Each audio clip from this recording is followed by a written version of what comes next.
പാലക്കാട് ടൗണിലൊന്നും ഒരു സിനിമ കാണാതെ ഞാൻ പാലക്കാടിൽ നിന്നും കുറച്ച് ഉള്ളിലോട്ട് പോയിട്ടുള്ള കോട്ടായി എന്ന സ്ഥലത്ത് പോയി ഈ ഒരു തിയേറ്ററിൽ സിനിമ കാണാനുണ്ടായ കാരണം എന്താണെന്ന് വെച്ച് കഴിഞ്ഞാൽ എനിക്ക് എൻ്റെ മോള് ഈ തിയേറ്ററിൽ പോയി കണ്ടാൽ മതി എന്ന് പറഞ്ഞിട്ടാണ് ഇങ്ങനെ ഒരു ടിക്കറ്റ് എനിക്ക് ബുക്ക് ചെയ്ത് തന്നത്.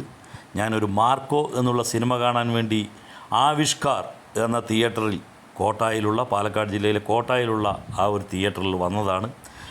എന്ന് വെച്ച് കഴിഞ്ഞാൽ അത്രയ്ക്കും വൈബാണ്, അത്രയ്ക്കും അടിപൊളിയാണ് ആ തിയേറ്റർ എന്നുള്ളതായിരുന്നു കാരണം.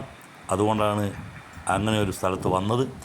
നല്ല പാർക്കിംഗ് സ്പേസ്, ഇഷ്ടം പോലെ പാർക്ക് ചെയ്യാനുള്ള വണ്ടികൾ എത്ര വന്നാലും പാർക്ക് ചെയ്യാനുള്ള ഒരു സൗകര്യം, അതേമാതിരി തന്നെ മുൻവശമെല്ലാം അടിപൊളിയായിട്ട്, പക്ഷേ ഒരുപാട് ഉള്ളിലേക്കായിട്ടാണ് ഈ ഒരു തിയേറ്റർ ഉള്ളത്.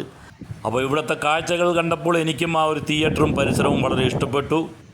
വെളിയിൽ നിന്ന് കാണും പോലെയല്ല, ഉള്ളിലേക്ക് കടന്നാൽ പിന്നെയും ഇഷ്ടപ്പെടും ഈ ഒരു തിയേറ്റർ. അത്രയ്ക്കും നല്ല രസമുള്ള ഒരു ഇൻറ്റീരിയർ കാഴ്ചകളാണ്.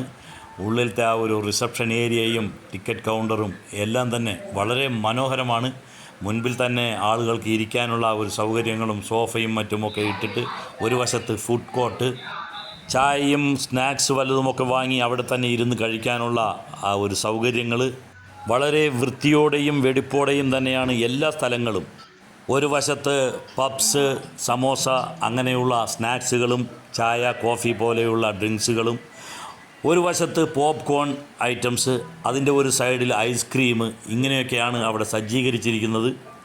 നല്ല രസമുള്ള കാഴ്ച. അവിടുത്തെ വിലവിവര പട്ടികയും എല്ലാം തന്നെ ഇവിടെ കൊടുത്തിട്ടുണ്ട്. ഈ ഒരു കെട്ടിടത്തിൽ തന്നെ 2 സ്ക്രീനാണ് ഉള്ളത്. രണ്ടിലും വ്യത്യസ്തമായിട്ടുള്ള പടങ്ങളാണ് കളിക്കുക. നമ്മൾ ഓൺലൈൻ വഴി ടിക്കറ്റ് ബുക്ക് ചെയ്താൽ നമ്മൾക്ക് ഒരു QR കോഡ് നമ്മുടെ മൊബൈലിൽ കിട്ടും. ആ മൊബൈലിൽ കിട്ടിയ QR കോഡ് ഇവിടെ വന്ന് സ്കാൻ ചെയ്ത്, അപ്പോൾ അത് സ്കാൻ ചെയ്യുമ്പോൾ നമ്മൾക്കതിൻ്റെ ടിക്കറ്റിൻ്റെ ഒരു പ്രിൻ്റ് ഔട്ട് കിട്ടും. ആ പ്രിൻ്റ് ഔട്ടും കൊണ്ട് വേണം നമ്മൾ തിയേറ്ററിലേക്ക് പ്രവേശിക്കാൻ. അപ്പോൾ എനിക്കും ഓൺലൈൻ ബുക്കിംഗ് ആയതുകൊണ്ട് തന്നെ ഞാനും എൻ്റെ QR കോഡ് ഇതാ ഈ ഒരു മെഷീനിൽ പോയി അത് സ്കാൻ ചെയ്യുകയും അങ്ങനെ എൻ്റെ ടിക്കറ്റ് എടുക്കുകയും ചെയ്തു. ഇനി നമ്മൾ അകത്തേക്ക് പ്രവേശിക്കുന്നു. ടിക്കറ്റ് നമ്മൾ നേരിട്ട് എടുക്കുമ്പോൾ 180 രൂപയും നമ്മളിപ്പോൾ ഓൺലൈനിൽ എടുത്തിട്ടുള്ളത് കൊണ്ട് 205 രൂപയുമാണ്. 25 രൂപ എന്തോ കൺവീനിയൻസ് ഫീ എന്ന് പറഞ്ഞിട്ട് എടുക്കുന്നുണ്ട്. തിയേറ്ററിനുള്ളിലേക്ക് നമ്മൾ നടന്നു പോകുമ്പോഴേ നമ്മൾക്കൊരു രാജകീയ പ്രൗഢിയാണ് തോന്നുന്നത്. അത്രയ്ക്കും അതിമനോഹരമായിട്ടുള്ള ആ ഒരു നടക്കുന്ന വഴികളും ആ ഉള്ളിലേക്കുള്ള വഴികളെല്ലാം വളരെ രസകരമായിട്ടുണ്ട്. ഇത്രയും നല്ല തിയേറ്റർ പാലക്കാട് ജില്ലയിൽ വേറെ എവിടെയെങ്കിലും ഉണ്ടോ എന്ന് എനിക്കറിയില്ല. എന്തായാലും പാലക്കാട് ടൗണിലൊന്നും ഇത്രയും നല്ല തിയേറ്ററുകളില്ല. ഇനി ഹാളിനുള്ളിലേക്ക് പ്രവേശിച്ചാലും ഒരു അടിപൊളി രസകരമായിട്ടുള്ള ഒരു കാഴ്ചയും ആ ഒരു ഉള്ളിലെ ഒരു മണവും ആ AC-യുടെ നനുത്ത ഒരു തണുപ്പും എല്ലാം കൊണ്ടും ഉള്ളിൽ പോയി ഇരിക്കാനും ഒരു രസമാണ്, ഒരു അന്തസ്സ് തന്നെയാണ്. അതേപോലെ തന്നെ ഓരോ ഷോ കഴിയുമ്പോഴും ടോയ്ലറ്റെല്ലാം വളരെ വൃത്തിയാക്കുന്നു, വളരെ ക്ലീൻ ചെയ്യുന്നു. അത് നമ്മൾക്ക് ആ ടോയ്ലറ്റിൽ പോകുമ്പോൾ അറിയാം. അത്രയ്ക്കും വൃത്തിയാണ് ടോയ്ലറ്റും മറ്റും. ഓരോ സ്ഥലത്തും ഒരു മുന്നറിയിപ്പ് മാതിരി എഴുതി വെച്ചിട്ടുണ്ട്. ആൽക്കഹോൾ പാടില്ല, സ്മോക്കിംഗ് പാടില്ല, അതേമാതിരി തന്നെ നീറ്റ് ആൻഡ് ക്ലീൻ ആയിരിക്കണം, എല്ലാവിടെയും നീറ്റ് ആൻഡ് ക്ലീനാക്കി വെക്കണം എന്നെല്ലാം. ഇൻ്റർവെൽ ആയപ്പോൾ ഞാനും ഒന്ന് വെളിയിലേക്ക് ഇറങ്ങി. അപ്പോൾ ഇങ്ങനെയും ചില കാഴ്ചകൾ.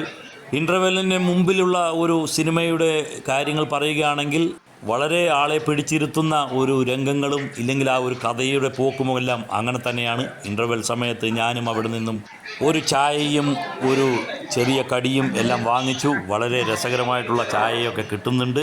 അത് ഇരുന്ന് സാവകാശം കുടിക്കാനുള്ള സമയവും കിട്ടുന്നുണ്ട്. ഫ്രണ്ട്സ്, അപ്പോൾ സിനിമ എല്ലാം കഴിഞ്ഞ് നമ്മൾ വെളിയിലേക്ക് ഇറങ്ങി. സിനിമയെപ്പറ്റി ഒന്നും പറയാനില്ല. ആക്ഷൻ ഇഷ്ടപ്പെടുന്നവർക്ക്, ഇല്ലെങ്കിൽ കുറച്ച് വയലൻസ് പടങ്ങൾ ഇഷ്ടപ്പെടുന്നവർക്കെല്ലാം ഇഷ്ടപ്പെടും. അടിപൊളിയായിട്ടുള്ള ഒരു സിനിമ.